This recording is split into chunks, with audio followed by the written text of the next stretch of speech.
Hello, and welcome back to the Onward Shift Podcast. Today, we have an incredible guest with us, Dr. Susie Bennett. Now, Susie, I am absolutely intrigued by your work. I'm Mm. fascinated by you, but for the listeners, I'd love it if you could give an introduction of who you are, what you stand for, and I can't Mm. wait to get into this episode. I really can't.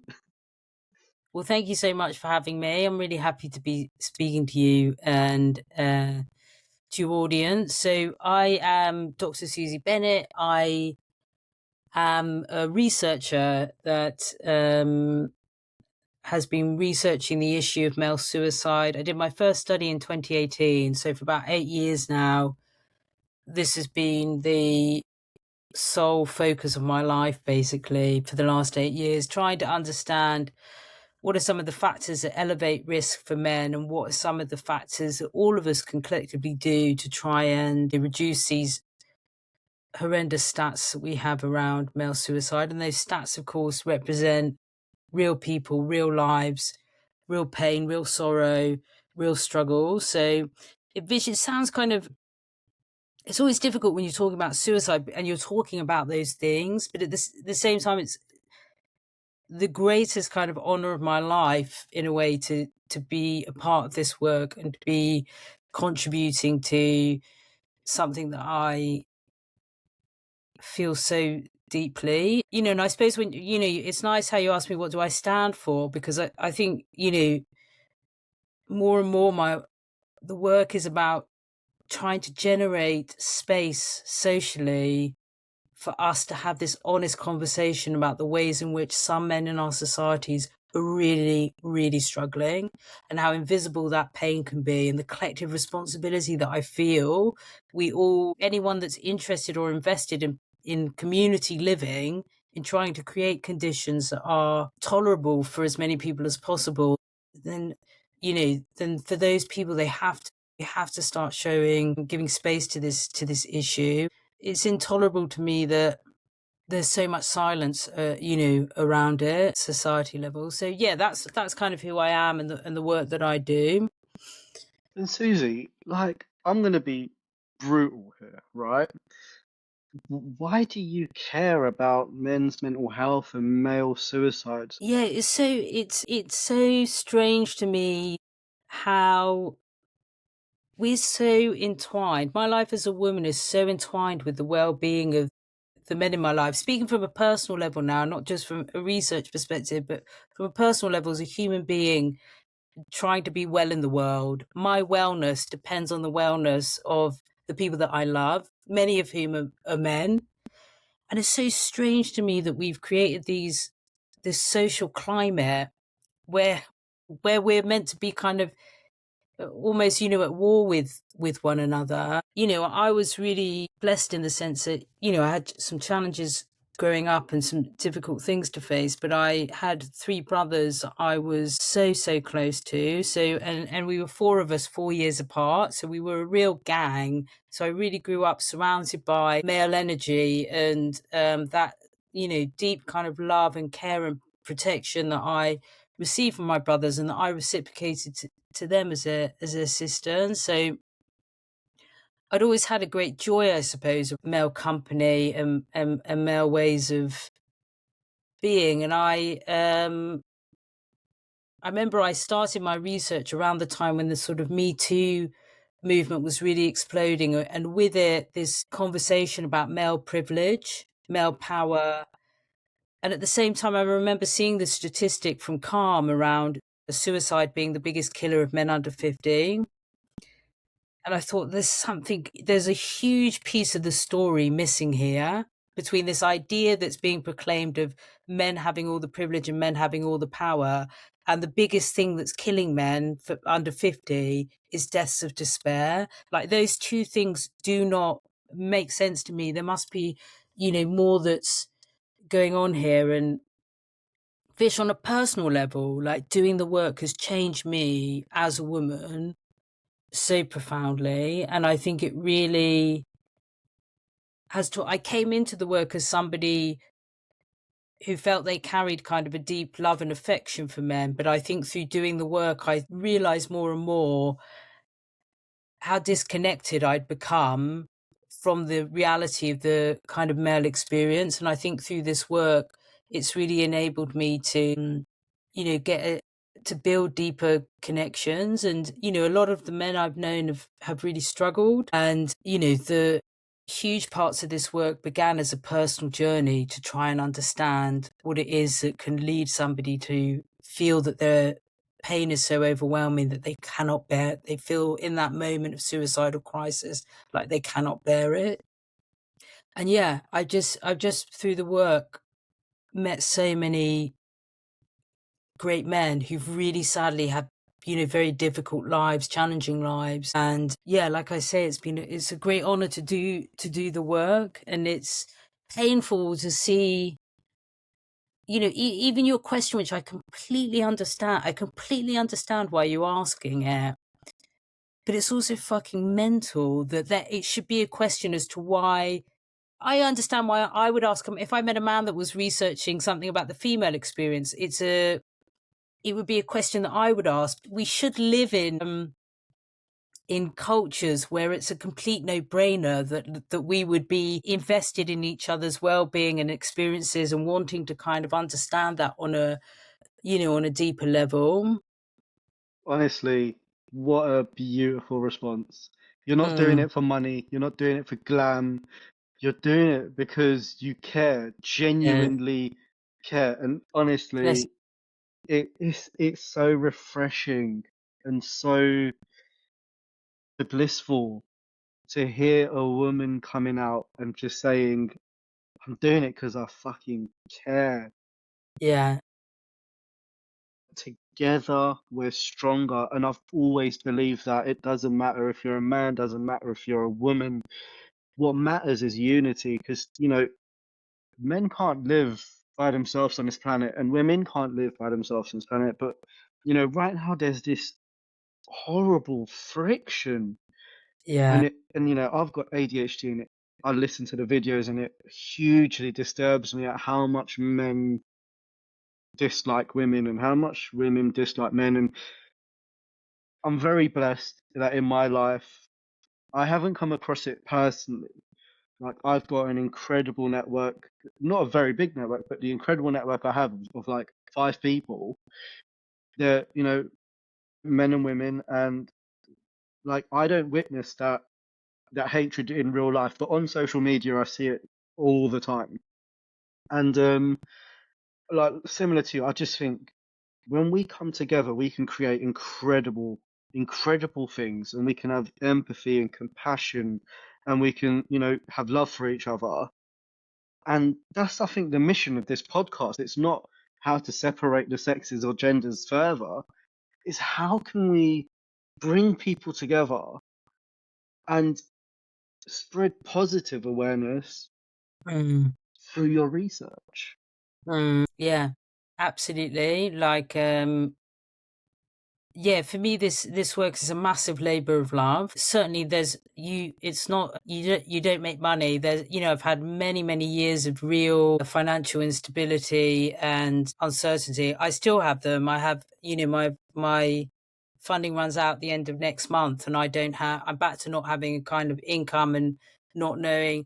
But it really, what it taught me, which I've never been someone motivated by money. Like, I understand there's been times in my life when I've been really worried about money, and it is one of the most disgusting feelings you can have because it is so stressful and consuming, and it can grind the joy out of daily life. So I'm not in any ways diminishing the importance of needing to be able to keep your head above water, but I've never been driven by wanting excesses of money.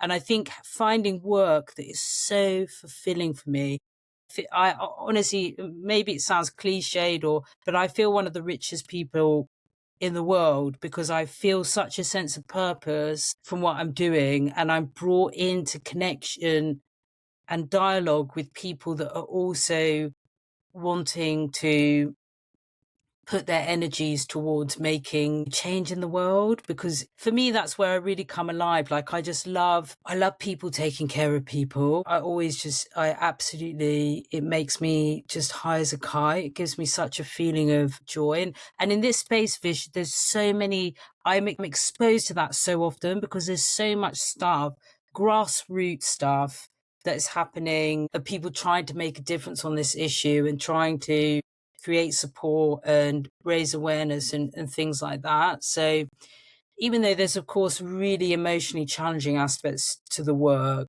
and, you know, harrowing aspects to it, there's also this really medicinal kind of joy and human magic of just people being people. I also have ADHD, Vish, so I completely relate to how your brain might. Absorb all this information. Yeah. Susie, where do we start? Do we start with mental health and how men's mental health is affected in 2026? Or should we kick things off with the suicide rates being, you know, a huge part of men's lives? I think the last statistic I read was men under the age of 45, and I believe that age has gone down from 50. The biggest cause of their High risk. death, yeah, is suicide. So I'd love to know where you would like to start. Out of interest, Fish, like, do you remember this uh this issue of like male suicide? Is it something that you've been aware of for a long time, or do you feel like it's something that has just, because the suicide rates of this has always been an issue, and the rates, you know, there's movement in them, but there's always been this consistent pattern, certainly of men being at a higher risk of dying by suicide. That's been the state of play in the UK since we started recording suicide deaths in 1861. So historically, this has always been the pattern. We also see this pattern in many countries around the world. Almost all countries around the world, you'll see higher death rates, male death rates. But I'm curious for your experience as a man, like whether this is more in recent years that there's started to be this awareness around it, or have you known about it for a long time? So statistically, I didn't know that for until about probably 3 years ago, Okay. because prior to that, I had my own journey through suicidal ideation, and I had to go to see a psychiatrist to support me with my poor mental health. And that's when I understood how bad it can be. I'll be honest, I laughed about mental health, I joked about it, I told Right. men to just shut up and get on with it. I was a typical man who said all of the things a man would say until one day it come crashing down, and I was like, I don't want to be here anymore. It's my time to go. And I was 25 the first time, and the Mm, second time was about 28 years old. And through a considerable amount of therapy, the lady I saw, well, actually, the ladies I saw, will just change my life completely. And similar to you, like for me, Onward Shift is about helping people. It's about building awareness around topics that ain't spoken about. So statistically, no, I didn't mm, know that statistic, but the more I've learnt about it, the more shocked I am by it. But then part of me goes, yeah, shit, I kind of get it. So mm, mm, Yeah, it's very moving to hear, Vish, and to hear about the transition that you've been on through how you responded to ideas about mental health and how men should cope with their mental health, you know, to where you are now. And I'm always aware when we talk about the language of sort of mental health, I think there's a potential when we talk about that language that we isolate the issue as something that's going on in you. It's to do with fish. It's something that's happening in the brain and body of fish. So that's where the issue is. Or like, you know, I've also had thoughts and feelings of suicide in my life. So it's something that's happening to Susie. To some extent, that's true. The suicidal thoughts and feelings are in us. They're not in other people, they're happening to us, but the roots of those thoughts and feelings, the roots of that pain, where it's come from, are rooted to all these things that are external to you and I, things to do with upbringing, what happened at home, what happened at school, what happened for us academically, what happened in friendship groups, what's happened romantically, what's happened with work, housing, all these other kind of factors as well. So I always, when we talk about mental health, I think it's really important that it's grounded in a sense of not being about something isolated in the kind of body and brain of the person that's struggling, but understand that the roots of that struggle are, tied to many factors external to that person. And often, I've never ever, I would have had so many conversations now with men who are suicidal. I've never ever had a conversation with a man who, once they've explained to me the context of their lives and the things that the pain they were carrying and the ways in which they've been starved of effective coping for that pain, it's no surprise to me that they would reach a point where, they might start to think and feel suicidal. And for me, it's something that could absolutely happen to anyone. The way I kind of imagine it is to think that every single one of us carries a tank of pain. So you've got a tank of pain inside of you, Vish. I've got a tank of pain inside of me. Everyone listening has got their own tank of pain. And our tanks of pain are unique to us. So the pain that's in your tank isn't the same as the pain that's in mine, because we've had different, probably radically different experiences in life.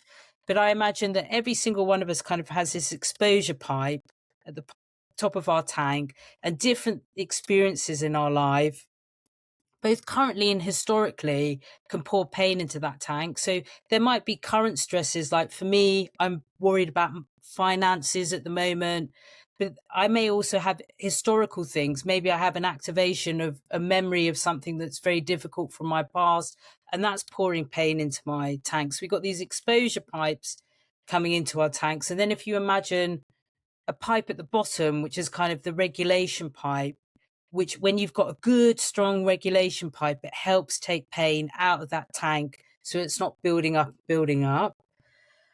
And often what we see in our research with men is that there can be situations where men are starved of good regulation tools, which might be, just things that we know really intuitively, like talking about your problems with somebody, sharing some of that stress, even just talking to yourself about it in an honest way and going, fuck, I'm feeling A, B, C, and D. Like the emotional suppression can often sort of start inwards. So often we can see some men being quite vulnerable to developing regulation tools that are maybe effective in the short term because they help turn the brain off temporarily, but in the long term, they're compounding pain. So things like drinking, drugs, gambling, sex, food, in the moment, going out and getting really drunk can help to just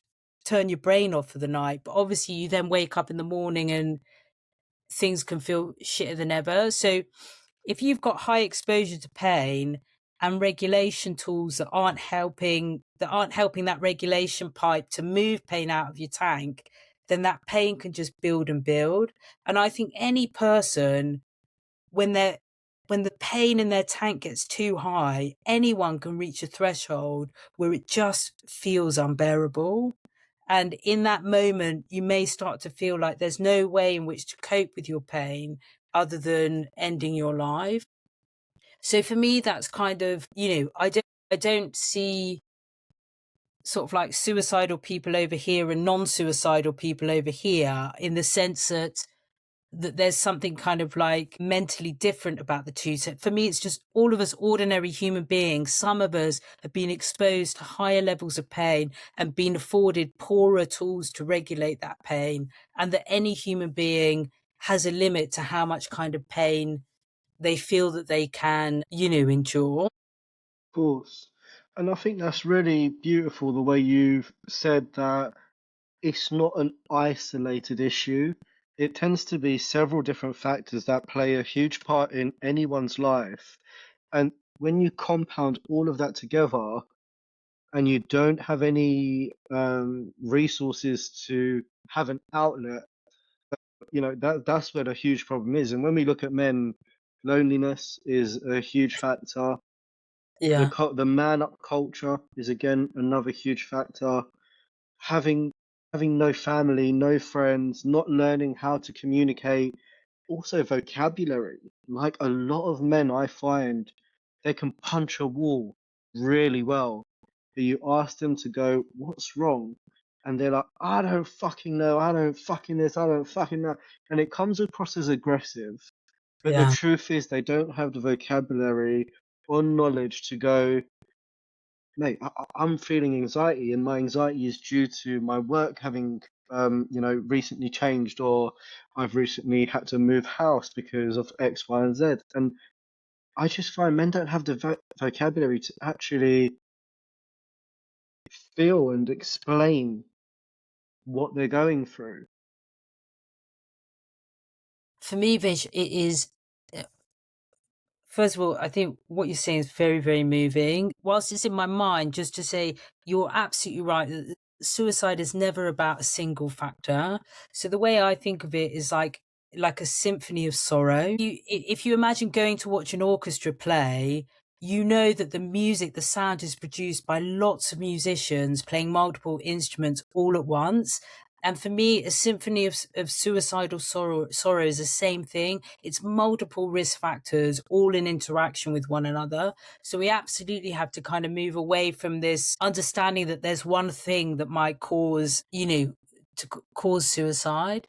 And then what you're saying about emotions, Vish, I really need people to understand the depth of the cultural violence that it's done to men to deny them of a full embodied relationship with their emotions, because emotions are absolutely fucking critical. Our feelings are telling, they're data points, they're telling us all the time, information that's really important about things that we want to, things that we like, and things that don't feel, good. And those feelings help to guide our lives and, guide our behavior.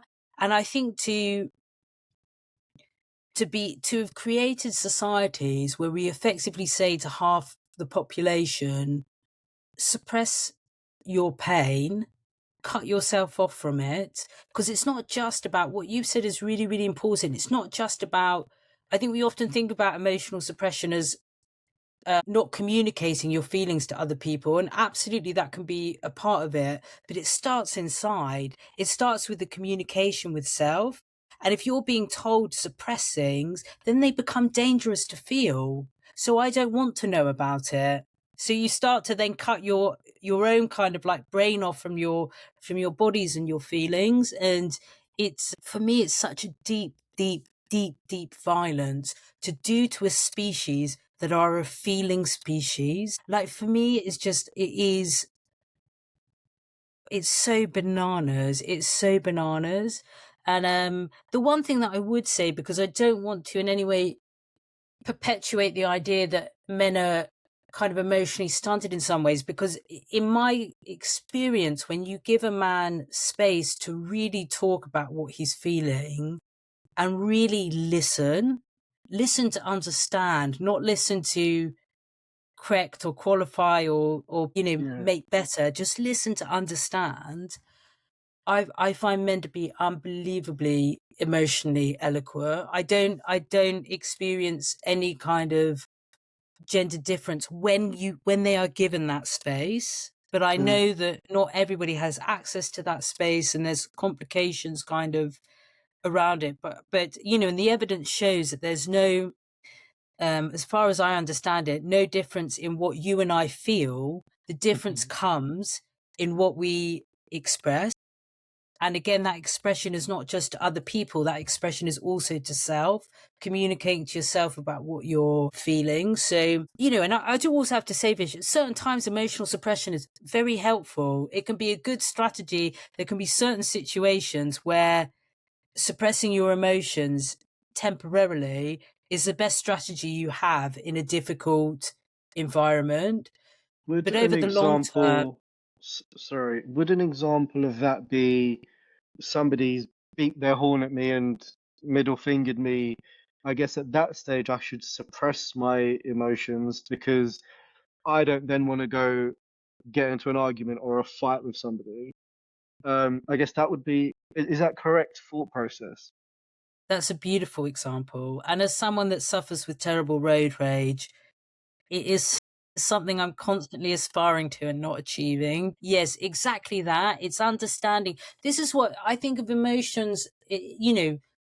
I'm going to speak way out of my depth now in a sector that's not mine, but I imagine with an electrician's toolkit, you look at a wiring problem, for example, and you decide what tool do I need to fix this. And emotional regulation in a way is like that. You look at it's being able to take that beat to look at your toolkit and think, what do I need to do in this moment to create the best, outcome? And exactly the scenario that you described there, the best outcome is that we all just, in that situation, you know, just get on with our lives. But if you're not able to regulate that and you lash out in anger, or things can escalate and we end up in a place that we don't actually long term is not beneficial for us. So yeah, that is a brilliant example. So I guess what I'm saying with this is all this stuff is so complicated, right? That even Yeah, when we talk about emotional suppression, there's so many layers to it. Men are really diverse. Some men are incredibly emotionally articulate. I think most men are, but they're starved of a space in which to feel safe to feel certain things. And I think we really have to have a collective reckoning with the violence that is done to people psychologically when they are culturally denied that intimate relationship with themselves in terms of really understanding what they're feeling. I'm hoping, Vish, that that's changing and that's shifting, but I think that it's going to be, it's a slow journey to change cultures. of course it is. And there is no one solution fix all problem here because every man will be different in the way they retaliate to it, and the time they need to take that first step. So let's say I'm a guy Mm, and I'm struggling with loneliness. I haven't got family because they live really, really far away. I work in construction because, a lot of men do. Let's say they're staying in hotels and mm, moving around the country every year and project to project to project. And they don't have friends because they've always valued their career because that's what was embedded into them from a young age to value your career. So they never built community. Now, mm, you've got this person who's going through a lot of processing by themselves yeah. and a few hiccups. They may have lost their job or they've somehow got involved with, the one drink to then two drinks to then three, four, five. What can you say to this guy? How can he find that way of processing his emotions? How can he start with himself? Because Mm, I think, honestly, so many men would love to hear that first step of not going out and joining a club or sitting around a circle or going for a walk. They want to know how do I do it myself when I'm by myself on a 4 hour car journey to Manchester or wherever? What can that guy do day to day to build that mm, inside him? mm. I mean, it's a great question. In a way, I mean, I would circle that back to you as somebody who's been there. From what you were saying earlier about your initial kind of ideas about mental health and how men should cope with them. Like, I'm curious what the shift was for you to start. Often it's a point of crisis, right? Of suddenly It is. realizing I'm getting to a dark place, and if I don't do something, I'm afraid for myself. Yeah, gosh, that's a great question. I guess I have to say that. But no, what honestly shifted for me was seeing a therapist. Right. And that added so much perspective into my life. It gave me value, it gave me purpose, it helped me understand who I am. And we've spoken a lot about having a space where you're heard, not judged, and just just listened to without going, oh, you're wrong here, or you should do that differently there, or I don't want advice. I just Yeah. sometimes want to be heard and I want to be asked questions to challenge myself. And 99% of the time, I'd come to the conclusion myself. I've never been given the space to do that before seeing a therapist. And now, again, I'm nowhere near perfection. I don't think anyone is, but I'll only talk for myself. I still struggle with not trying to find solutions for other people. But when I'm talking to guys or women, I will always sit there and try be present, try to listen, and try not to go, I know the answer for you. No, Yeah. when people find an answer for themselves, like I did, when I come back to this space, because I find with mental health or suicidal thoughts, they sadly come back. Or if they did for me, Mm-hmm. like the electrician analogy, I found once I managed to learn how to deal with it the first time, I had the tools in my tool belt to go back to Yes. it when it creeps back around, and it usually does, especially with stress, anxiety, depression. Those stuff will come in and out of your life for your whole life. I had the tools in my tool belt to go, I can manage this. So for me, to I guess answer that question, it was therapy. It was having that space just to offload and not be judged. Mm. But a lot of guys don't have the opportunity for therapy. It costs a lot of money. NHS waiting times are fairly long, and it's no fault of theirs. It's, another thing I would say is get off social media, please. Honestly, if you're a guy, you're isolated, you haven't got a community outside of social media, you need to probably go out and get that. Because social media is a beautiful place for when it is, but there's a very, very, very dark side to social media. And if you consume enough of the negative stuff, which algorithms will consistently feed you, I worry about men and women who are isolated and consistently taking in and absorbing all this negativity. Because, Mm. Susie, I'll be honest and transparent with you. I was there last year. I consumed Right. so much information about how bad men are that I really struggled. I genuinely, Susie, I struggled because it was so. Am I a bad person? Am I privileged? Am I taking the world for granted? And then I was kind of like, I'm gonna have to go see my ADHD coach, and I did because I was that overwhelmed by everything, and we had to break these things down and go, hold on a second. What I consume on social media, what the algorithms consistently show me, doesn't necessarily mean the whole world is a bad place. So yeah, for me, social media for me is very, very toxic. So it was affecting your it was affecting your well-being, what you were reading and seeing about what people were saying about men on. Absolutely. Yeah, 100%. I was, and I think with social media, the more you watch one thing, the more you get fed the same Yeah. narrative. So if you love boxing and you only watch boxing videos, you probably only get boxing videos. Where I was watching a lot about men's mental health, and I unfortunately didn't get a lot of positive stuff from men's mental health. I got all the negative stuff from men's mental health, and I don't really want to go into. I don't want this podcast to be, Yeah. men against women. It's not that. It's just Yeah. I consumed a lot of negative information, and it genuinely affected me. And I think to myself, I'm a fairly strong character. Mm. Now, what about the guy who is Mm. also a fairly strong character, but consuming twice as much as I am? Because he Mm. hasn't got a job or he hasn't Mm. got purpose. I worry about it, Susie. I genuinely Yeah. worry about it. Bless It's you. Bless you. yeah, it's so And the easy to young fall boys, into it. Yeah, yeah, but yeah, the young boys, what they're being fed about who they're going to become as men, like that worries me as well. yeah.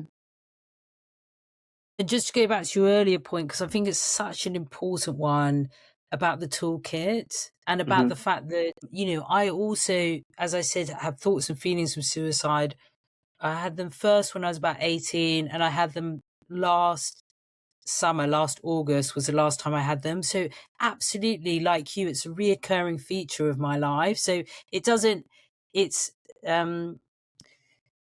it's not necessarily that you stop having those sorts of feelings ever. It's about getting the tools to be able to manage them when they come. And I totally agree with you. Like for me now, I have a much better toolkit to know how to cope with it. So, and yeah, I worry so much about the man that you described earlier, the guy staying in hotels, very difficult to establish a life when because humans need humans. We Yeah, absolutely need connection.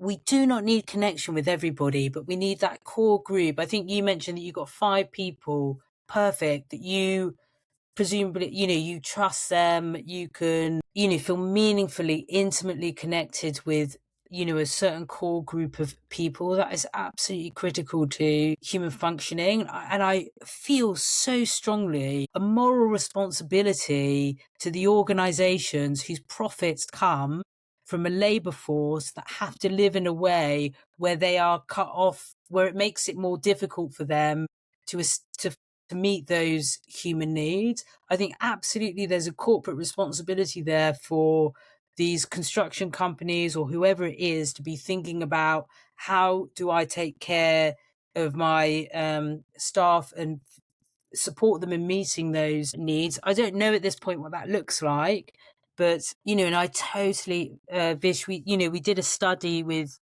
men who are suicidal around their barriers around accessing professional support, because I think that the main stereotype is that men are poor help seekers, that they don't go for help, and for some men that's absolutely true. But we also found evidence of lots of men who are desperate for help, but they cannot afford it, or the waiting lists are so long. And I think it's I've spoken to men who've kind of built their own kind of therapy curriculum, where they've read certain books, or they listen to certain podcasts, or they watch YouTube videos. And,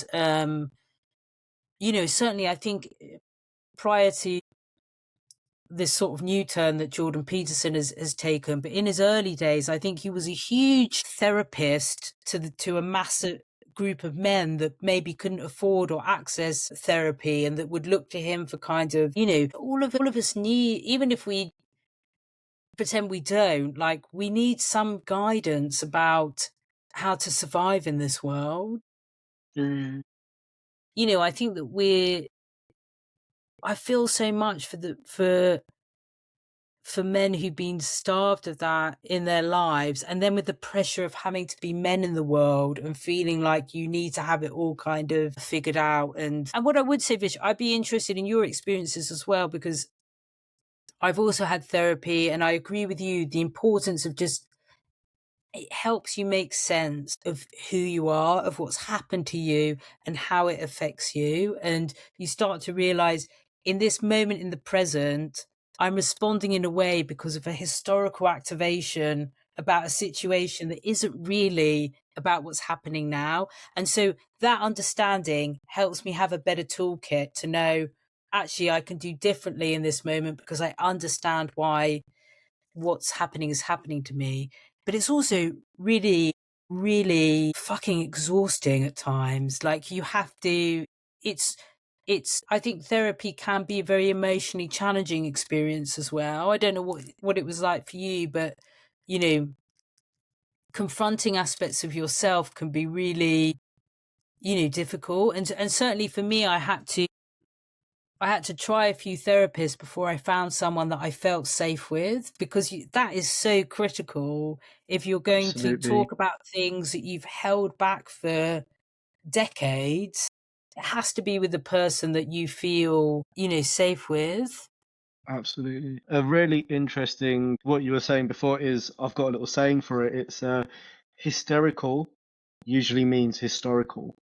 So Mm, when you don't understand why you're feeling a certain way and you feel so angry and raged by it, if you tend to look back in your life, it could be your childhood, it could be, it could be even a month ago, something has probably happened to make you feel so threatened by this that you have now lost control of your emotions. But talking about therapy, so, I've been so fortunate that every therapist I've seen, because I've seen a therapist, I've seen coaches, I've seen counselors for different things. I've been very lucky. I haven't had to change. I've found one, and I have also paid for it all privately. I've spent over £10,000 on therapy, and I don't think that's the solution for everyone.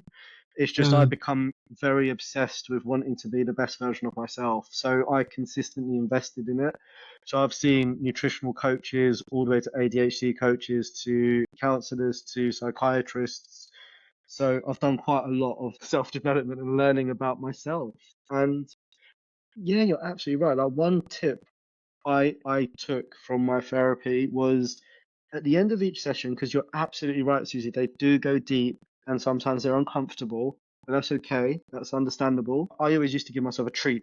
So as soon as I walked out, I would buy myself my favorite chocolate bar, which was a Galaxy or a Dairy Milk, and I wouldn't scoff it. I'll just slowly enjoy it. And it grounded me again and went, okay, that hour Love that. was shit, Yeah, but it's gonna help me. And if it's gonna help me and make me a better, stronger, more confident man, yeah, then yeah, it's worth it. And I'm gonna have this chocolate bar now, yeah. and I'm sort of gonna put that to the side and do the homework she's given me and move forward.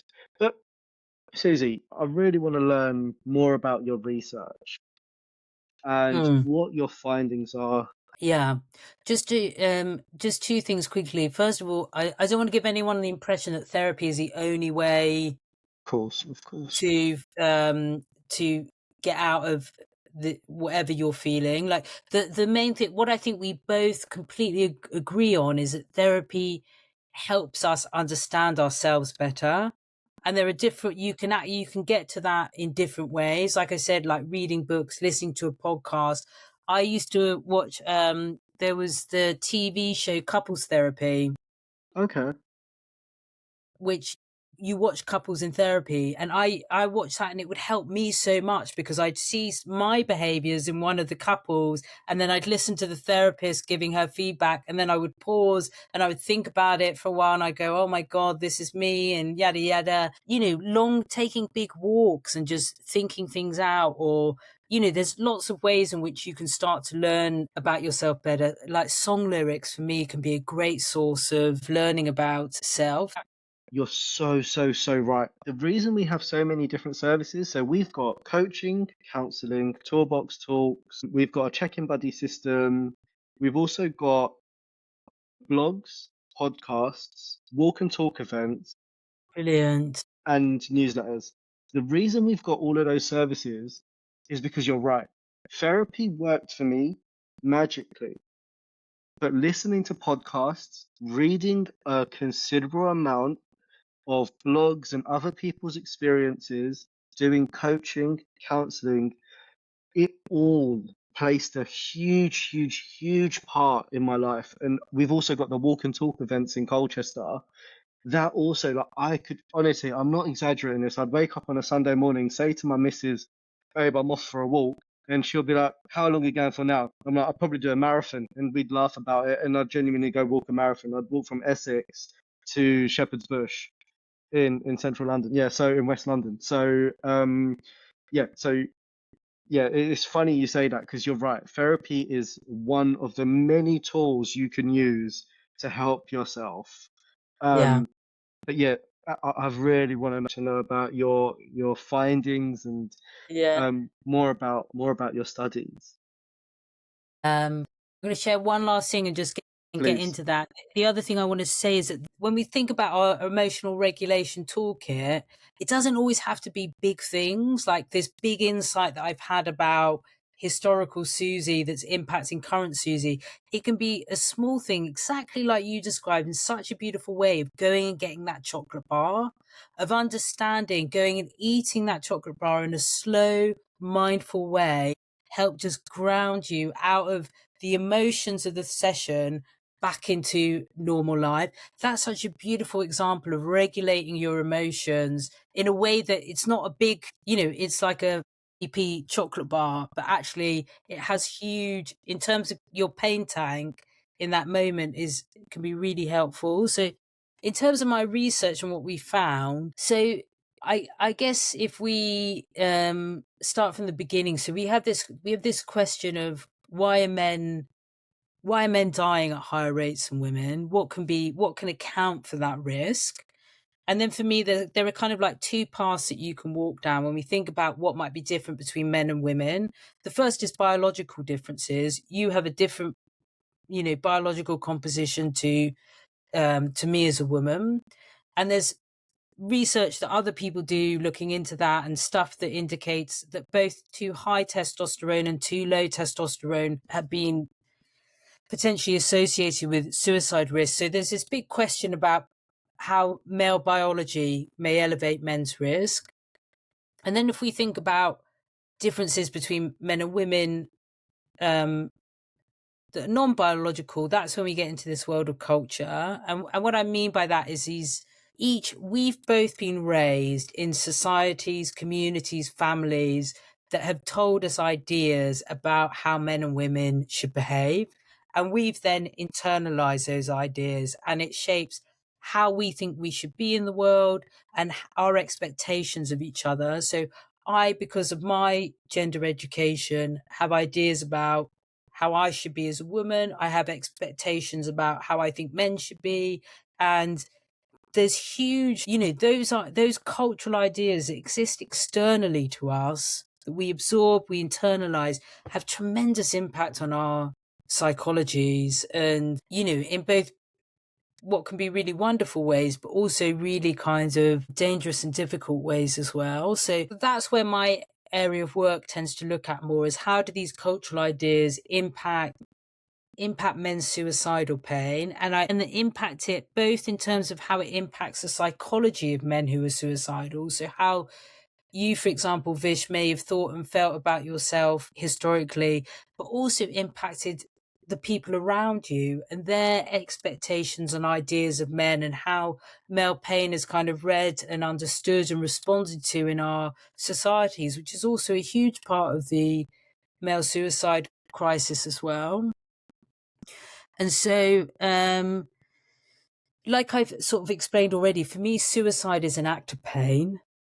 It's an act of pain. It's somebody who's in intense pain. In that moment, they can't, they're looking in their toolkit and they cannot find tools to regulate and cope with that pain. And it creates this sort of this momentary feeling suicide being the only way to sort of resolve the pain.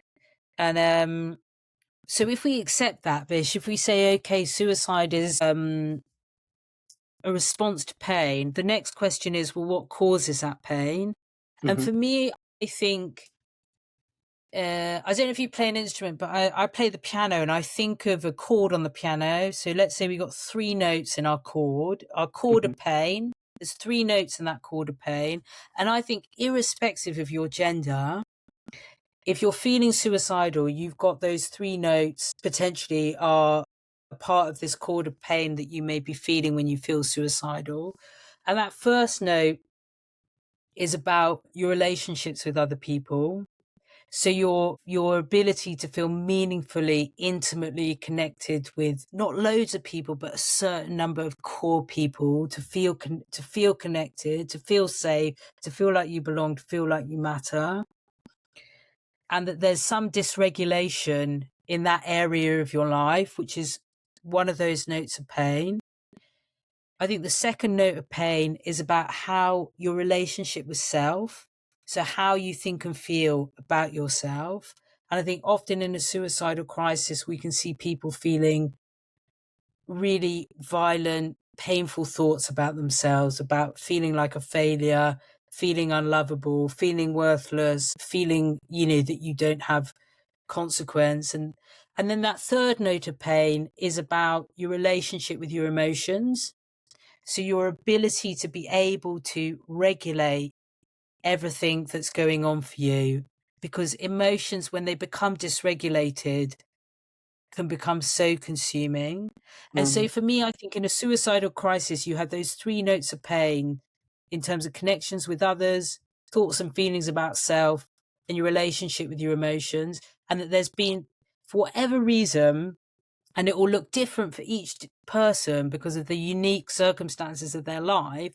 So for different reasons, a person is in a situation where they're experiencing real dysregulation in those three areas of their life. So for me, that's a kind of potentially universal chord of pain. But then when we start to look from a cultural perspective, when we start to think, okay, how are men socialized to have a relationship with their emotions, for example?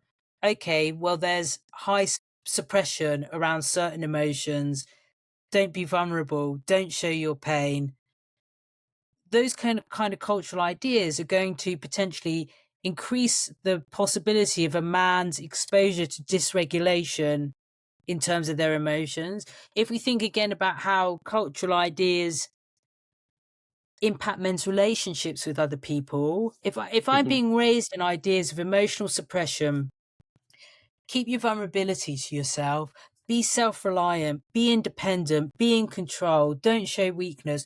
All those ideas, Vish, are going to narrow the space available for me to build meaningful, intimate connection with other people, because those ideas and adhering to those ideas are cutting me off from embodying my full self and sharing that full self with other people. So again, you start to see how culture can increase men's risk to loneliness and isolation. And then in that other note, in terms of thoughts and feelings about self, something that comes up in my research so much, Vish, these enormous feelings of failure that men who are suicidal can have. Yeah. Feeling that they've failed in areas of life where men are supposed to be successful, whether that's about job, work, whether it's about finding a partner, keeping a partner, whether it's about being diagnosed with a mental health condition and feeling like that's, that, a man shouldn't be struggling with his mental health. These norms of masculinity, I think, can create huge pressures for men, and huge pressures then in their relationship with self and how they think and feel about themselves. So for me, when you look at that chord of pain and you look at how men are socialized in their relationships with those three notes, and how we're all socialized in male expectations that may reinforce dysregulation for certain men in those areas. Maybe historically, before doing this research, Vish, maybe I wouldn't ask my male friends as emotional questions as I asked my female friends, because I was being told these ideas of, and so I cut off the men in my life from that emotional intimacy, because I'm not then asking them questions I might ask the women in my life, which, now is, I act completely differently. But what I'm saying is, it's not just about men's behavior. It's about how, all of us can be contributing to these challenges. Do you think that the culture could change?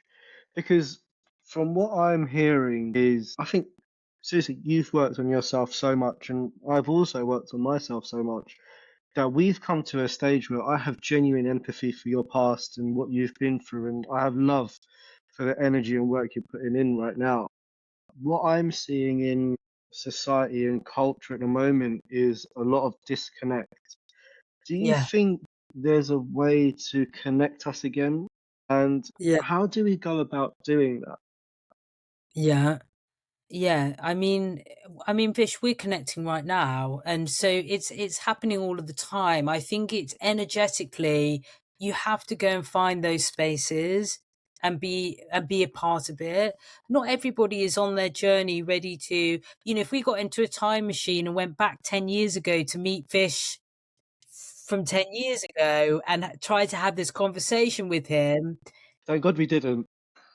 I would have been very curious to meet him, but he probably, if you'd have tried to talk to him about some of the things that you talk so openly about now, there would be real resistance. And I understand, Bish, that that can be a real coping strategy.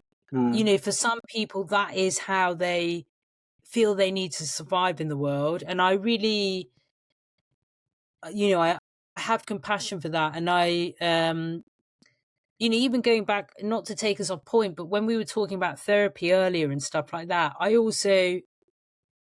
there's a time and place for it. I've spoken to men who've been through some really, really difficult things, and it's like there's a tidal wave of pain like froze just above their heads, and they've been like, if I go to therapy and let that wave crash down, I don't know at this point of time that I'm going to be okay. So in this moment of time, it's better for me to be struggling to some extent in my day to day with that tidal wave suspended than risk crashing it down. So I also understand that each person has to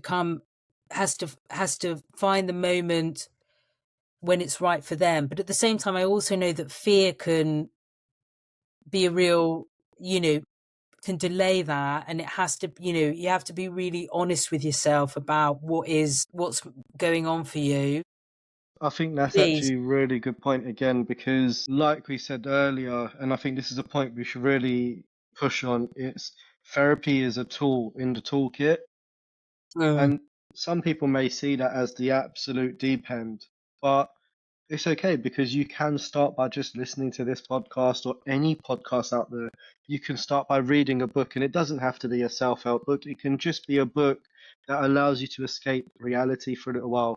I'm currently reading one called Hypnosis, and it's a thriller. It's absolutely incredible. Highly recommend it. But yeah, you can also go for a walk and try not to take your phone or your headphones. Just listen to the birds tweet. Just sometimes it's just about acknowledging your surroundings and how beautiful the world actually is around you at that specific moment.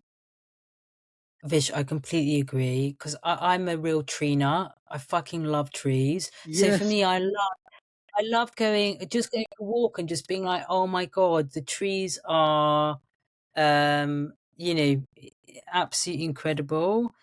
And Vish, through listening to other people, you can learn so much about, and I mean, when you listen deeply, when you listen to really understand, you start to learn about other people so much, which helps you then understand yourself better.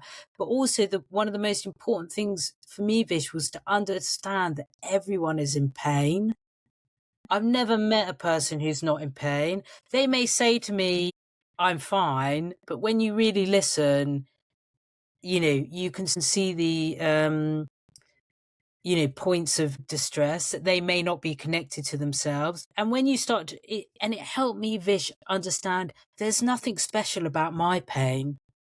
I'm not some kind of freak or some failure. I'm just a human, and I'm just struggling in the way that so many of us kind of are. Because, not to take us too much off track, but we're evolved beings. We've evolved over millions and millions of years, and we're now in a modern context that in some ways may be really misaligned with the context from which we evolved. And I think one of the worst things about the modern world, there's lots that's wonderful, don't get me wrong, but one of the worst things is that we are allowed to be so deeply in our own heads. We're allowed so much time to be aware of Susie, and I think that there's something for me all my life that's been so medicinal of being in connection with other people. Like, I'm somebody that's always done like volunteering things, and it's helped me emotionally, mentally, psychologically so much. In terms of your last question about how do we build connection, like trying to find those opportunities to be of service for people that are receptive of it, like, obviously don't go into environments where energetically, like, Vish, you and I could both leave this conversation now and wind ourselves up within 2 minutes by picking up our phones and going and looking at stuff that is going to fucking, so true, so true. that's, so it's finding, and the biggest thing, Vish, this is what I say to people. I'm a researcher, and I research other people to try and understand this experience of suicide. But we're all researchers. Vish, you are a researcher in the life of Vish. All of the time you're collecting data. In every moment you can collect data about what makes you feel good and what doesn't make you feel good. And you start to learn then. So for example, you can look back and go, this time last year, I was looking at all this content that actually, once you start to pay attention and start to take on that researcher lens and go, how is this making me feel? Actually, it's making me feel awful. Or in the same way of like leaving therapy and eating that dairy milk in a really mindful way, collecting data of like, oh, actually, this is helping ground me and helping to. So for me, in a small way, I know I can get really bad road rage. And after a moment of road rage, I feel awful. I wish I hadn't, I don't feel better for having like called someone a cunt, excuse my language, but like that, it doesn't Like, make me feel that much better. And so I start to collect data so that the next time when I'm in a situation where I might have road rage activated, I can make a different decision about how I behave because I'm that kind of active researcher in my own life, collecting data about how things are making me feel. So really pay attention, I think, to the spaces where you're feeling connection and, that's so true. spaces where you don't. And really, I think just lean in. We're a connected species. That's 100%. our DNA. If I know anything to be true, it is we're and the beauty of it is there's an abundance of us. And I understand that for some people social connection seems so out of reach, Mm. and the pain that can cause is so devastating. But I promise that there are spaces out there. You've already listed all the amazing stuff that you've got going on at Onward Shift, of places where people can come and find connection. There are places out there. Some people have got to climb a Mount Everest in their minds to take that first step to go and, to try and begin that process of connection. But when you find the right people and they are out there, it is some of the best medicine that there is. I honestly couldn't agree with you more. First touch point is I also love trees, so I'm going to send you some pictures later because there's some pictures I've taken of trees and they're just absolutely freaking incredible. And I'm like, how is this even possible? So I'm going to send you some pictures. But no, you're Fantastic. absolutely right. Like, yeah, you're absolutely right. And there's so many questions I've got to ask you, so I'm sorry we're going to go over on this podcast, but there's so many things.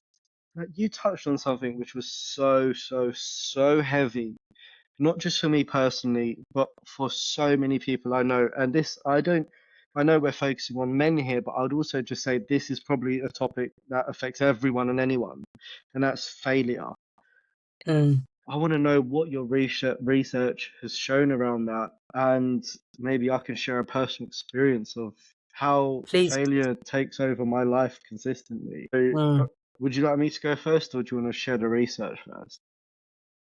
I mean, the research is really just, I think this was the biggest learning curve for me as a woman doing this research. One of the biggest things that I had to get my head around from the first study I did, I was to realize how enormous feelings of failure can be for men. Yeah. Because I think absolutely all people can feel like that. But I think that when these things, because these three notes of pain that I spoke about they're not separate from each other, they're in interaction. Hmm. And so when you've got feelings of failure and emotional suppression and a lack of meaningful intimate connections, a lack of places where you feel you can show up as your authentic self, then those feelings of failure can stay very isolated within your own head. And therefore, you can start to feel like you're the only person feeling it. Whereas I, as a woman experiencing failure, but with, very intimate female friendships where there's a lot of emotional communication, I know that all of my female friends are feeling like failures as well. So I'm not then vulnerable to thinking, oh, these feelings of failure are uniquely condemning of Susie as a woman. There is, everybody else is feeling them. Whereas I think with men that there can be a danger that they start to feel like everyone else is doing okay and I'm the fuck up here. And we also see, Vish, as well, because of those emotional suppression norms as well, is that some men then feel that they have to create almost this performance of self, so that they're then pretending to the outside world that they're happy, they're coping, everything's fine. And first of all, that it's really exhausting to pretend. It's really, really It is. tiring. And second of all, it's so lonely. You know, this gulf kind of opens up between what you're portraying to the outside world and the reality of what you're feeling, you know, on the inside. So these feelings of failure, I think, can be really, really key. But I would love to hear how it's showing up in your life as well. Yeah, I think that's such a interesting way of thinking because you're so right. You're so right. It's the isolation you feel from not communicating with other people that creates that I'm failing more than I actually am. Or my failure is the worst failure because I see this person on social media or I see this person in real life who's absolutely smashing life. But if we probably spoke, our failures would probably be similar, or our sense of failure would Mm, be would probably be similar. But I use the word sense of failure because I don't actually think anyone's failing. Because if you don't achieve something, you've won. Because now you know not to do it again. And if you do achieve something, that's an absolute success. So I've got a full sleeve toe, and on this I've got a staircase going up to a clock. And on the staircase it says failure is winning because I've always got to remind myself right, closest to my heart that I'm not failing. I'm still winning. It's a mindset shift. But honestly, like I'll be open and transparent. Onward Shift is the hardest thing I've ever done in my entire life. right. It has taken financial resources, it has taken emotional resources, it's taken physical resources. There's nights where I just physically cannot sleep because I just feel that pressure and I feel that stress and I feel like a failure. And then I have to ground myself again and go, Vish, a year ago you were here. Today you are where you are. And if you continue going and just continuously move forward, you'll be in a different place next year. But, as a man, I do feel that pressure. I will just open it. I feel pressure. I feel stress. I feel anxiety. Having a business and I have a full-time job as an electrician still on the tools is very, very demanding. Yeah, I also have a beautiful partner and an incredible dog, which, again, they still need my attention. I can't just go, my missus, going to ignore her all day. I can't do that. We've got a yeah, really strong relationship, and my dog, well, I say our dog, but he's my dog. He's very, very bloody demanding. I'm genuinely gobsmacked he's not standing outside the door whining at the moment. So there you go. But all of these things, there's a balance. But if I'm overworking, I feel like a failure to my missus and my dog. If I'm spending too much time with my dog or my partner, I feel like a failure to my business. And if I'm focusing on my business, my missus, and my dog, I feel like a failure to myself because I'm only one person. So mm, just juggling life on a day-to-day basis can be extremely overwhelming. And I'm glad I said that out loud because one, it got it off my chest, and two, I hope somebody hears that and goes, "Thank fuck, it's not just me." yeah, yeah. I 100% guarantee that someone will listen to that and think that. And and that is, you can start to see, Vish, like, if you, all those things that you talked about, those are those are potential, they're wonderful parts of your life as well, like your partner, your dog, the business, what you're doing, brings great joy as well, but they can also be stress points, exposure, pouring pain into that pain tank. And then you can start to imagine, if fortunately it sounds like you've got a really great regulation toolkit now, but if you didn't, you can start to see like all this stress building. And then if I'm coping with that stress by, drinking lots, or, binge eating, or taking exercise to a really dangerous place, you can start to see how, it can that pain tank can start to build and build and build in the background of, a person's life. So, and yes, everything you said would be stuff that we see in the research as well, of like how these feelings of failure, the stress that comes from it, anxiety, guilt, shame. This is why, Vish, I think these spaces like what you're creating at Onward Shift and all these community groups now for men, the Andy's Club, the Talk Club, Walk Yeah, Talk, Men's Sheds, spaces where men can come together and just start to lay some of this down, just start to put some of it on the table and not have to be carrying it all themselves is so important. And it's so, I think something that I think is really, really important is I think sort of like historically, we've created for men a sense that that a lot of their value comes from what they're able to, from their status, their social status, from what they yeah, can economically provide. And we haven't made it clear to men their enormous value as emotional beings, as relational beings, as partners, brothers, husbands, fathers. And so I think that there's a danger, and sometimes we see this in male suicide, where a man feels he's failing in this domain of his life of economic provision, or, I remember, and that failure then eclipses any value he might have in other domains of his life. So, for example, there was this study in Brazil where a man was describing the circumstances leading up to his suicide attempt.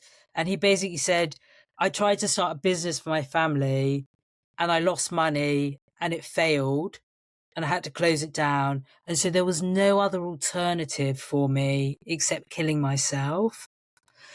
And for me, the logic of that thought pattern is so brutal. The idea that this man thinks, I've tried to provide for my family and it hasn't worked, and therefore I have no value to them. I've got no emotional value to them, no relational value to them. My only value is as an economic provider. And if I can't do that, then there's no alternative for me except killing myself. And mm, that we have to shift. We have to start anchoring men back in a sense of all the ways in which they contribute and matter and bring value to the lives of the, people around them.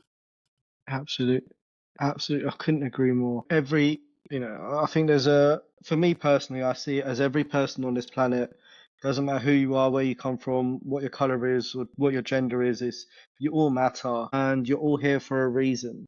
And we need to start helping people understand that they matter. They absolutely matter. We all, every single one of us, create an ecosystem to make this world keep going round. So each of us Mm. matter. But I've got a few more questions for you, if that's all right. Of course. One of the big ones is from your personal experience and your research and all the stories you've heard, is what the hell is masculinity? I'm not talking Mm. about the toxic side. I'm talking about what is masculinity? Because I'll be honest, as a man, I'm not entirely sure anymore. Yeah. What did you feel? What has it felt like for you? Has it in the past felt like something specific? Yeah, great question actually. Um, yeah, it's exactly what you said before. It is my status, and I would say probably physique as well. So I would say the status being the car I drive, the house I own, the Yeah. clothes I wear, and the physique would be chiseled jawline, pecs, and big arms and a six pack. And I can assure you, I have none of the above. Um, although I would like a six pack, I'm pretty sure I'm not going to get Yeah. one in this lifetime. I love food too much. But yeah, that for me, that vision, that vision. Also, a masculine man wears a suit. You know, Okay. I don't know why that has always been a thing for me. Where I guess it comes with power, maybe. Not sure. I'm not sure where that comes from. It might be movies. It might be something I've seen in my past, and I just thought, oh, that's what a man is. But yeah, that's what my definition of masculine is. But now it's completely changed, and that's simply because of the knowledge I have, having these really, really important conversations with yourself. But I'd like to know what your thoughts are. Yeah. It's a great question, and it's so for me, the way I think about masculinity, and I think it's really, really important to make this clear, so people understand where where I'm coming from, is that I think of masculinity as these cultural ideas about what it means to be a man. Now, of course, there's biological differences between you and me, but we can't really understand from the before we're born, the moment that our mothers know that we might be carrying a daughter or a son, there's studies showing potential kind of differences in behaviors. So we are raised in cultural worlds where these ideas about gender and how different genders should behave have tremendous influence. And so we cannot untangle the influence of culture from the influence of biology. So I don't know, for example, when it comes to something like self-reliance, do men have a stronger biological need for self-reliance than a woman does? The only way that I could see we could answer that question is to do experiments where we take children, where we take a fetus and raise them in certain cultural conditions where we can really test for the biological influence separate to the cultural, if that makes sense. But if you think of a cake, you couldn't look at a cake and say which bit of the cake is egg and which bit is flour because it's been baked in together. And so it's the same with biological differences between men and women, cultural ideas of men and women. They get baked into us together, and it's hard to untangle what comes from where. So when I think about masculinity, I think about it as this set of cultural ideas about how men should behave. I don't think that, and they have tremendous influence.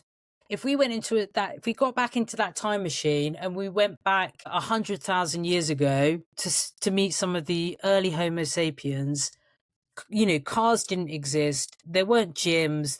You couldn't you couldn't worry about having a six pack, and you couldn't worry about the house that you built. We were hunter gatherers. So for me, what I'm trying to say is that these are cultural ideas that we have now that have tremendous influence on who we think we should be. But we also have these just human needs that have evolved over our evolutionary history, which are separate to these cultural ideas as well.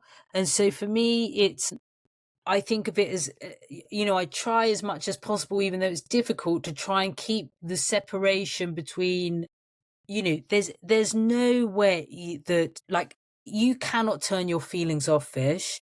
Hmm. If I said to you now, don't feel anything, you can't do it. You cannot Mm. do it because we're always feeling something. It may be that often those feelings are really, I think of it like a volume dial. They might be turned down really, really low to the point that you don't really hear them, but you're still feeling something. You're still aware of some sensation happening within you. So you can't turn your feelings off. And therefore, we have to understand that humans are emotional beings, irrespective of what gender, you come from. So I don't accept the position that, somebody says to me, masculinity is, or men aren't emotional. I go, no, that is a cultural idea that has then conditioned a certain behavior within men that is at odds with their psychological evolutionary inheritance about how we function as human beings. Does that make sense what I'm saying? It's so kind of. Honestly, Susie, you have just blown my freaking mind. I had never, ever, ever heard someone say it so eloquently. And the more you were saying it, the more I was actually thinking about cultures. So, for example, I've come from Indian, Hindu background. That's my culture. But I was born in, England. So, although I'm Indian, I say I'm British. People in India and people in Britain have two different cultures. So, male and female represent two completely different things. And there is no binary answer to the question. It's just the ideology that has been built into you through your culture that you then believe to be true. I'm assuming mm, that's what you're sort of saying. mm. That's the way I've interpreted it. I'm not sure if I'm right or if I'm wrong. Absolutely, absolutely. It's a set of cultural ideas that we inherit that we cannot, and there may be, like I say, there may be some biological truth to them, but we cannot discern that without doing experiments that would be deeply unethical because it would be It would about, be. yeah, it would be, potential harm to children. I think, and it's really interesting, visual. The tragedy for me is what you were describing at the beginning of this question about the ideas that you held about masculinity to begin with, that you had to have these certain markers. For me, components of that may lead to a meaningful life, but they're not really the main meal of meaning. Like when I Absolutely. speak to men who are in active suicidal crisis, they're not saying to me, I wish I had that car, or I wish I had that house, or I wish I had that six pack. In that moment of crisis, they are longing for these, not for these cultural gimmicks of meaning. They're longing for these deep evolutionary psychological domains of meaning, of belonging, of connection, of mattering. And, so for me, that is the stuff that we need to focus on. Those things that Absolutely. actually are the meal of meaning, not the stuff Mm, that's kind of maybe a nice side dish and I think that probably part of your journey has been about, and Fish, don't get me wrong, it's fucking hard in our societies when we're surrounded by we're still bombarded by these messages. You just need to go open up Instagram, and I see so many men now with like an Instagram reel for their like business that's going to make you seven figures in the next 12 months. And and I think, God, all these young men being bombarded with these messages about how to make money, how to achieve status, how to, or look at the demands now on when I was a youngster, the men in popular culture look nothing like the men in popular culture now who have these sculptured bodies that look like they take hours and hours of, gym work and nutrition. And I think, fucking hell, young boys today are being exposed to such demands about their physical body and appearance. And I don't think 20 years ago, was the same. I don't think it was, there wasn't that. And so the culture's shifting again. Now there's yeah. a new cultural expectation around male bodies that looks different to what it did, 20 years ago. Fascinating to me here to hear you say, Vish, that you thought masculinity was wearing a suit. And then I think, well, how did that impact you as an electrician and somebody who I'm assuming probably didn't wear a suit every day? And how did that then shape your sense of Yeah. your No, own I kind of totally understand masculinity? that. Yeah, honestly, it did affect me because I always saw myself as not good enough or below.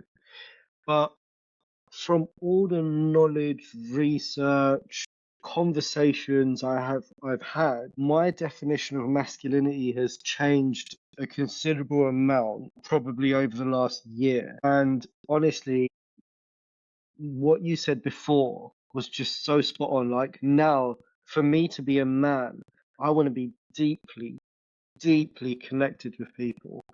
I Mm, wish, and if I'm ever blessed enough to have children and I have a boy or a girl, it doesn't matter to me.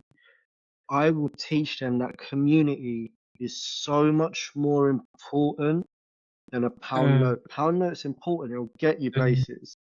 mm, Community will make you feel at home anywhere you go in the world. And honestly, as a man, one of my biggest goals, and I'm not good at this, I'm not perfect at this, and I'm open about it, but something I'm working on is I go to every party. I say yes. I don't want to be that cool entrepreneur geezer who says no and just stays at home and isolates himself from really important things. I've done that with my first business and it's so miserable. And I go look back in life and I go, I just wish I went to these things because I'd rather have that memory. Because if somebody asked me what I was doing on that day, I'd I'd probably say I sat on my laptop doing a quote for a rewire rather than going Yeah. to that party or that dinner or spending time with just even by myself, going for a walk or something. I would have remembered that. My definition of masculinity is deeply connecting with people on much more than a surface level like we have today. But I guess one of the most important questions I've got to ask you is, where do people find you? Like, how can people connect with you? How can people learn more about the amazing work you're doing? You know, where does Susie hide? Where do I hide? I mean, usually I'm hiding right here in front of my computer, working, because I am a workaholic for sure. So I've got a website, malesuicideresearch.com, and that has some like guides and resources on that hopefully are helpful for people. And then I've got an Instagram page, which is male_suicide_research. And again, I try to share content there. For me, Vish, like the absolute heartbeat of this work, is about getting information back into the lives of people living this reality. It's of no interest to me to just publish papers and go to academic conferences and that be the end of the story. Like, the knowledge that we learn and the evidence that we build through research, for me, belongs to the people. And so, with the website, with the Instagram page, it's really, really important for me to be sharing and communicating that knowledge back, because for me, knowledge is power. Exactly, going back to what we said earlier about therapy helped us because it helped us understand. It gave us knowledge, self-knowledge about ourselves. And that I think, has afforded both of us tremendous power in our lives to use different tools in our emotional regulation toolkit that helps us function better, in life. So, that's always been really central to me, getting that information out there. Amazing. I will make sure to put your website, your Insta, and your LinkedIn, because that's where I've had the pleasure of finding you, in the bio. And my final question to you, Susie, is this podcast it's been heavy. We've spoken about personal things, we've spoken about suicide, we've spoken about the world and the culture. How are you? Are you okay? Bless your heart. I feel really nourished. Yes, I think these conversations are heavy, but when you have heavy conversations with an open-hearted companion that you feel is wanting to meet you in that dialogue with a desire to understand better, it's just the best feeling, right? Like, it's just the best feeling, and it gives me energy then to, in my life. Going back to the stuff we were talking about earlier, like being a researcher of self, being sensitive to your energies and how they shift into different situations and everything else. Like, for me, the greatest renewal of energy comes from interacting with people that are trying to make the world better. And we can only do that in very small ways because we're just individual humans. But I always want to gather around those fires of hope that are, burning in many, many, many different places. So yeah, I feel, nourished. How are you feeling, Vish? Honestly, I feel educated. I feel like I've learned so much from you. Yeah, honestly, your knowledge is unbelievable. The research you're doing is just fantastic. And, it's just been such a pleasure speaking with you, Susie. It really has. Thank you so much for coming on the podcast, the episode, and, just sharing that knowledge and giving that to someone else. It's just absolutely incredible. Thank you, Vish. Well, I hope it's the first of many conversations. If you enjoyed this episode, don't forget to like, share, and subscribe to the channel. Honestly, the more people we reach, the more support we can offer. And don't forget, Onward Shift isn't just a podcast. We've got a number of resources on our website, so please don't forget to check out www.onwardshift.com, where you'll find counselors, keynote speakers, coaches, blogs, and so much more. Until next time, don't forget to keep having these important conversations.